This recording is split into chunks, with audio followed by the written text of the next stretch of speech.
What up, YouTube? You are back with the Prez. Today I'm going to be bringing you the top 5 basic calisthenic skills that you need to master. I don't care if you're a reps and set athlete, somebody who only wants to do weighted calisthenics, or if you're somebody who only wants to do freestyle calisthenics.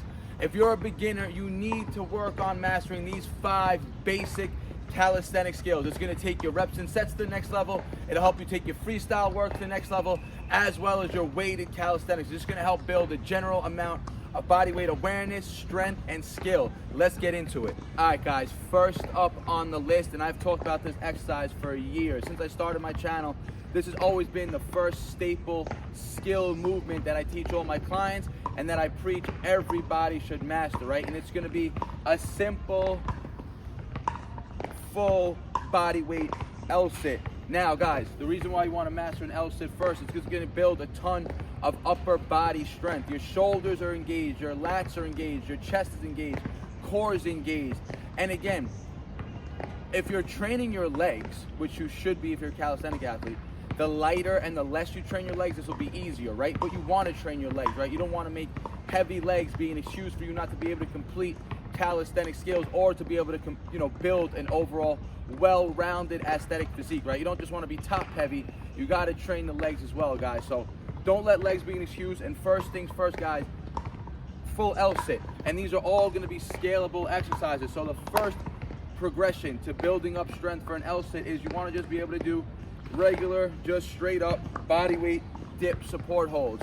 Build up to 1 minute dip support holds before you're ready to start training for the LSIT, right? Once you nail the dip support hold, then you're ready for the next progression in the routine, and that's just gonna be a simple tuck LSIT. And over time, you can lift one leg out, you could do the pumps until you're able to hold a full isometric LSIT. The tuck variations, the single leg kickouts, they're all gonna work on the hip flexor strength, the core strength, everything that's needed to allow you to hold your legs up in that isometric position for time. Once you could do nice 20, 30-second LSIT holds, you pretty much master it and you're ready to move on to the next one. Let's go. All right, guys, the next exercise you need to master, once you nail the LSIT, you want to start working on your handstands. Again, handstands are going to be a skill where it's going to teach your body how to be coordinated and understand where it is in space. Being upside down is not normal for us, right? So it's a very uncomfortable position. But once you build that general shoulder strength and that core stability from the LSITs, you're ready to start training for full-on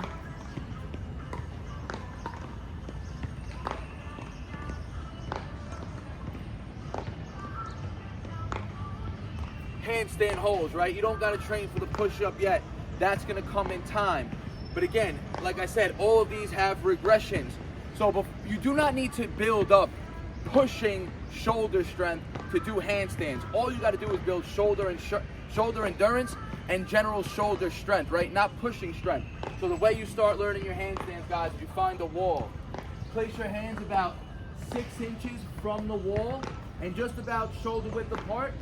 And then just kick up and then start working on your isometric holds. You want to be able to build up to about a 60-second back to the wall handstand hold. That's going to ensure that your shoulders are well endured and strong enough to support your body weight for freestanding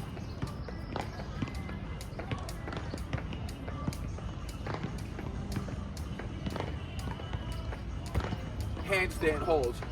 And again, guys, work up at your level. Start with 20-second holds back to the wall. Then do 30 seconds, 45 seconds. Once you got that 60-second hold, your shoulders are strong enough and have the endurance to hold your body freestanding. Then you just got to start by kicking 1 foot off the wall, getting farther and farther back, and your balance is going to come, guys. Let's keep moving.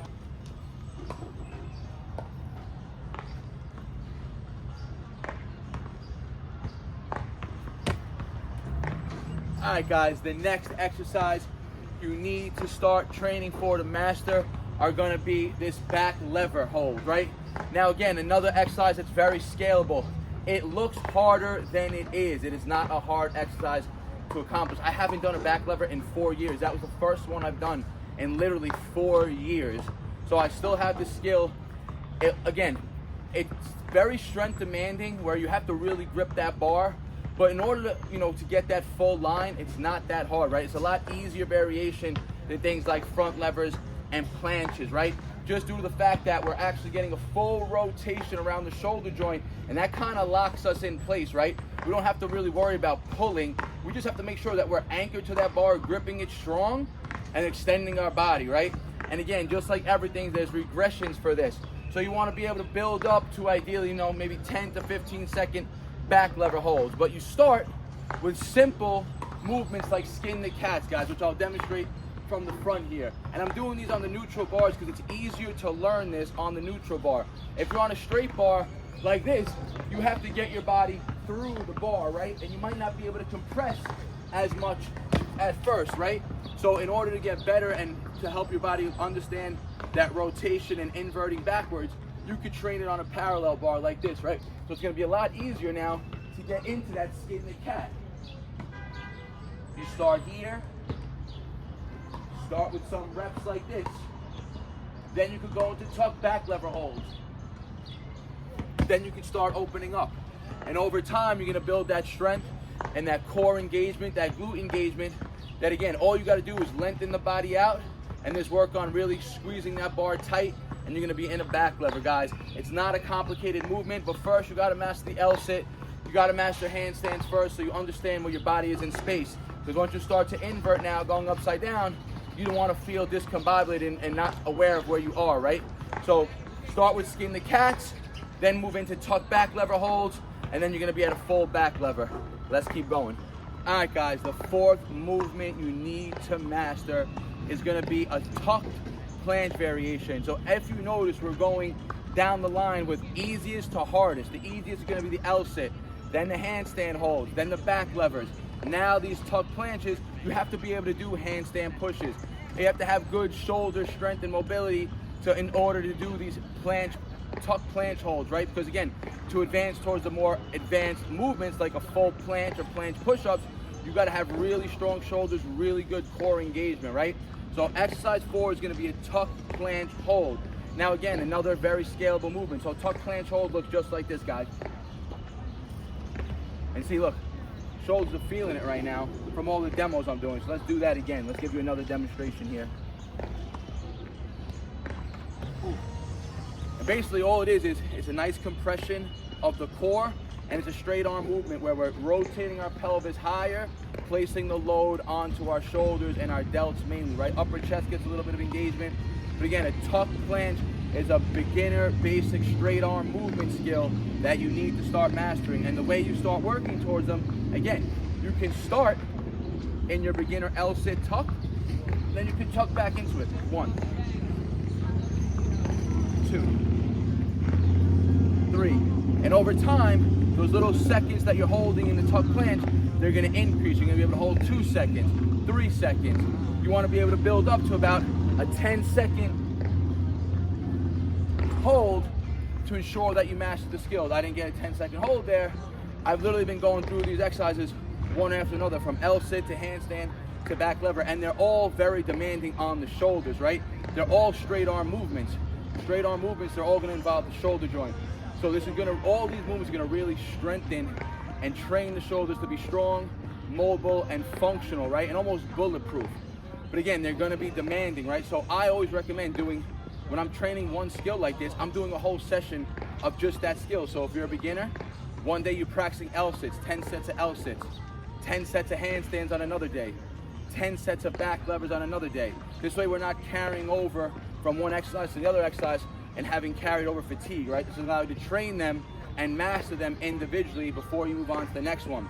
So tuck planche is number 4. We got one more on the list. Let's get it. All right, number 5 here, guys. Again, another straight arm movement. This is gonna be a tuck front lever hold. Now, typically front levers are a little bit easier to master than full planches, but holding tuck planches are a little bit easier to master than holding tuck front levers. Tuck planches, again, you're pretty much supported by your arms, right? You just have to keep your core compressed and keep those hips high, right? For the tuck front lever, it's a very pull demanding movement, right? You're using the bar as leverage. Those straight arms, you're pulling it down, which is lifting and leveraging those hips to get higher, right? So a tucked straight arm front lever hold is gonna look just like this.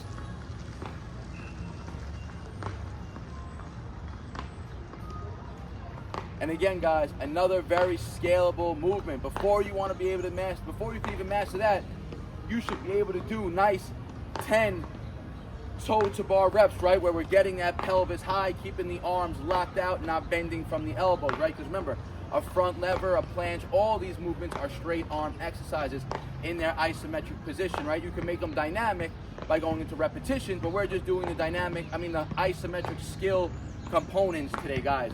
So, tuck front levers again. You want to build some drills on this. Starting a tucked knee raise, pull up, drop down through the full range of motion, pull back up, and then over time you're going to be able to stop horizontally, opening up your hips further and further. The more your hips are open, the harder the variation is going to be. The more tucked you are, the easier it's going to be. So this would be the easiest tuck variation into the hardest, right? Where we're really opening up those hips and getting the core more engaged, lengthening the lever.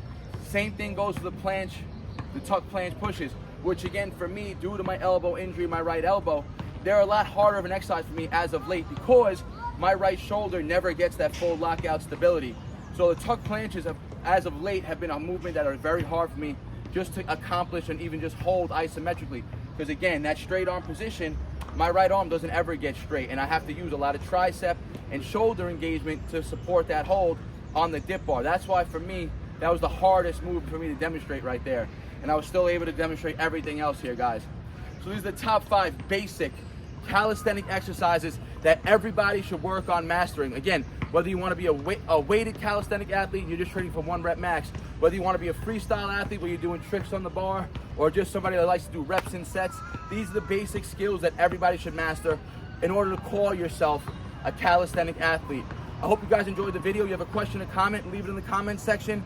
Let me know if you mastered all these movements in the comments, or if you're still working towards one. If you need help with progressions, let me know in the comments. I can help you guys out. I appreciate all the support. Like the video, it helps your algorithm out. Share with your friends and your family. You already know, guys. Peace out. Bar Naturals. Sad story, I ain't here for a symphony, no sympathy. When I was on the bench, you wouldn't sit with me. Now I'm on the court and I'm balling, my time's coming.